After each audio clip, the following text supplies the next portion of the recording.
It's the Breakfast Club, bitches. You're a donkey. Yes, Donkey of the Day for Thursday, October 29th goes to a North Carolina pastor named Daniel Chalmers. He's from Raleigh, North Carolina. First of all, God morning to everybody in Raleigh. Raleigh is a beautiful city with beautiful people. Drop on the clues bombs for Raleigh. Okay? Salute to my homegirl Tiffany out there and Big Tex and all of y'all. Now listen, you can't spell pastor without a P. And that's exactly what Daniel Chalmers did to a female passenger on a flight. Let's go to WRAL NBC5 for the report, please. A Raleigh pastor has been cited for assault after investigators say he urinated on a sleeping passenger during a Delta flight. Deborah Morgan is here now with his apology. Deb? Well, Gerald, police have identified the pastor as Daniel Chalmers. He's pastor of Love Wins Ministry in Raleigh. Investigators say the incident happened on a flight to Detroit from Las Vegas earlier this month. A woman says she was asleep on the red-eye flight, sitting next to Chalmers when she woke up and saw him relieving himself on her. An off-duty officer was on the flight and detained Chalmers. Documents show the pastor admitted to having 2 drinks followed by an Ambien. Yesterday, Chalmers released a statement to the local Fox station in Detroit saying that that was the first time he had ever taken the sleep medicine. He also apologized to the passenger. Chalmers also went on to say, quote, "I want to please ask everyone for their forgiveness in this. I never intended or wanted for this to happen." Again, Chalmers was ticketed for simple assault for the incident.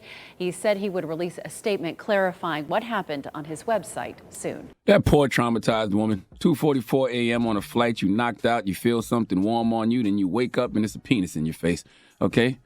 Some might call that a good time, but this is not catered to you by Destiny's Child. You can't tap a stranger on the shoulder and tell them roll over. That only works with your significant other. This is not Chris Brown back to sleep either. I don't care how late it is, and I don't care that you can't focus. You don't know me, all right? The only time you want to wake up to a penis in your face is when it's your babe, period. Why you? I hate you. Don't be looking over here, bro. Okay, you got a problem, all right? Now, I do have empathy for Daniel Chalmers, okay? I don't think he's some perverted, pushy penis pastor. I think he was out of his mind because he was on Ambien and he was drinking. Now, I've never done Ambien, but our producer, Daniel, who has done what seems like every drug at some point in his life. He's done this before. Was describing it to me, and it just sounds like the devil. Explain, Daniel. What happens? I want to preface by saying that in college I was very responsible.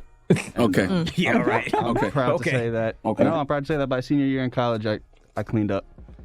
Okay. And stopped experimenting. Now, with that being said, Ambien, when you take it and resist the urge to go to sleep, it's like an intense hallucinogenic. Okay. And my one experience with it was like I was unable to walk. I don't remember it. I kind of remember it. I don't remember like what I did, but I remember not being able to like be a functioning human. Okay. I've never drank on it, but after reading about it, it did say that drinking on Ambien will make you just completely black out and forget absolutely everything. But you're still functioning from what I was told. You still Correct. do a bunch of activities. You just don't remember what you did. Correct. Okay. Now, after hearing that, how do we know this pastor didn't think he was performing a baptism? Baptism is almost always used with water. It's performed by sprinkling or pouring water on the head or dunking a person underneath a body of water, partially or completely. Maybe he thought he was sprinkling water on her head. Maybe he thought he was doing an exorcism and needed to throw some holy water on her. I don't know. But after hearing Daniel and, describe how people with Ambien do their daily activities and don't remember anything the next day, I'm like, what the hell did he think he was doing? What did you think you was doing, Daniel, when you was on it? My intentions were to just kind of see what happened. What? Huh? What? So you wanted to do that? Yeah. You wanted to pass out? No, you resist the urge to go to sleep. And that's fun? I mean, sophomore year of college, sure. Yeah. Oh, boy. Okay. Thank you, Daniel. Oh, boy. All I'm saying is, certainly wasn't intentional, but a police officer who was sitting in the emergency row said he asked the victim what happened, and she replied, The power of Christ compels you. That was him, sorry. What? He said, what? What's wrong with you? I don't know what's going on. That's not what she replied. sorry. The police officer asked her what happened, and she replied, he peed on me. Then when the cop asked Chalmers, what did you do? He replied, I peed on her. I thought I was going to the bathroom. Let me tell you something. It's that kind of honesty that will make me put something very generous in the collection plate. That type of truth makes my tithes and offerings be special because all I want from my pastors, my spiritual leaders, is the truth. But this debunks the whole I didn't know what I was doing theory if he could tell the cop what he was doing, right? Now, this is where it gets sketchy. Later on, Pastor Chalmers later denied peeing on anyone. In fact, he said, whatever it is she is accusing me of doing, I didn't do it. When he was advised of what it was the victim was accusing him of, he replied, "I'm a pastor. That is out of my character, and I didn't do it." Maybe out of your character, but what is your character when you on Ambien and you drinking Satan's semen? You don't know because you don't remember, just like Dan. Okay? Don't make me remind you of the 8th commandment. Thou shalt not bear false witness against thy neighbor. That command demands truthfulness. It forbids lying. I don't think Pastor Chalmers is lying on purpose. I just think Pastor Chalmers needs to stop buying Ambien and liquor with the church's money because clearly when he's on that sauce, he knows not what he is doing. This is exactly why we must forgive him. We got to give people the grace that we want God to give us. If God's grace is too much, well, then at least give people the grace you want for yourself. But when you're giving them that grace, always remember to give them the credit they deserve for being stupid. Pastor Chalmers, even though we understand you was just trying to get some sleep, mixing Ambien and alcohol was stupid. And that's why you're getting donkey today. Pastor Chalmers, literally, on an Ambien bottle. You know how I know? Because Dan showed me one. It's on all right? Google. Okay, Dan sent me the Ambien bottle. Literally on the Ambien bottle, the first commandment you see, not the second commandment, not the 4th commandment, not the 6th commandment, not the 8th commandment, not the 10th commandment. The first commandment you see on the Ambien bottle is avoid alcohol while taking this product. Is that what made you avoid alcohol, Dan? Reading that? Avoid alcohol? On Ambien. I didn't drink Who? on Ambien. What? Where? Oh, but I'm saying, did you not drink the alcohol on the Ambien because Correct. of, No, I did not. because of what it I said on the didn't- bottle? I didn't look at the label. Oh, okay. Can I clean my character real quick? No, you are who you are, Dan. All right, I'm you not- are now. I'm not proud. You are now. I'm not proud. Everybody go look at his Instagram page. He had a Listen, mullet. Maybe pastors don't. He did have a mullet. He did have a mullet. Taking Ambien. All I'm saying is maybe pastors don't understand commandments if they don't read thou shalt not. Maybe it should have said thou, dumbass, shalt not take alcohol while taking this product. If Ambien would have started with thou shalt not, Pastor Chalmers wouldn't be getting the sweet sounds and the hammer tones right now. You are the donkey of the day.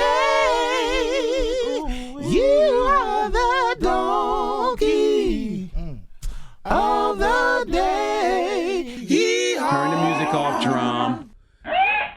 Let Dan clean up his character the way he cleaned up his drug habit. Well, that's what it was. I had a legitimate issue in college. It was legitimate addiction problems. It was specifically Xanax, if we're being honest and vulnerable. And I was just like down to experiment with anything under the sun that wasn't a needle. And I'm not proud of it, but Wow. I'm senior year of college. What else did you try? You tried crack? Was that cleaning No, up I your never tried character? crack. I never tried crack. Yeah, No, that but cleaning up my wasn't really cleaning up your character, yeah. Dan. I wasn't in a I was down to do any drug He's just stuff being honest. that had a bad needle. shape. Without a I was needle. in bad shape. I was legitimately addicted to drugs. He was being and honest. I Could you lost- stop shaming him, Angela Yee? He was addicted to I drugs. said he's just being honest. That's Yes, all. that's all. He's telling the truth. Oh, Dan, I lost a lot of friends over it. Yeah. Got punched in the face over it. They punched you with your somebody money? Deservingly. And we hide you here at the Breakfast Club. Yeah. And I cleaned up. I sobered up. I got my ish together. Man, you are a liar, and you've always been a liar. No.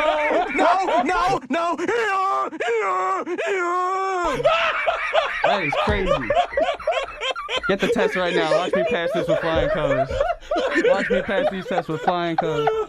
Man, that is crazy. I'm trying to be See, serious. A lot of and this is people why people get don't opioid share. issues. I'm trying to be vulnerable. You're right. Stop, guys. This is serious. This is why people don't share. Drug use is serious. Stop it, guys. Stop. Grow up, Drum. You anything else, Dan? Opioid addiction is a serious problem, Listen, I got something to say. and I'm proud to say it. My name is Leonard, and I too Here we was. go. Y'all play too Anybody much. else want to stand up in the room? Y'all play too This is much. not funny. I feel your pain, Dan. Congratulations. How long you been sober? Since senior year of college, 2013. Woo! Drop on the clues bombs for That's nice. 7 years of sobriety for Dan. And weed, you don't do weed either, right? Nah, I smoke. You do smoke? Yeah. Why did he just laugh? Who laughed? Dramos. But is that sobriety though? Cause you stop. I'm just asking a question. Stop already. The guy is pouring his heart out here. Nah, it's not. Dan definitely cleaned himself up. It's nice to see. That's right. This is awkward and uncomfortable. All right. All right. Well, thank you, Dan. And We thank appreciate you. Charlamagne for that donkey of the day. I forgot we were doing Yeah, I dump. forgot. Donkey Today is brought to you by the law office of Michael S. Lamonsoff. Don't be a donkey. Dial pound 250 on your cell and say the bull if you've been hurt in a construction accident. That's pound 250 from your cell and say the bull.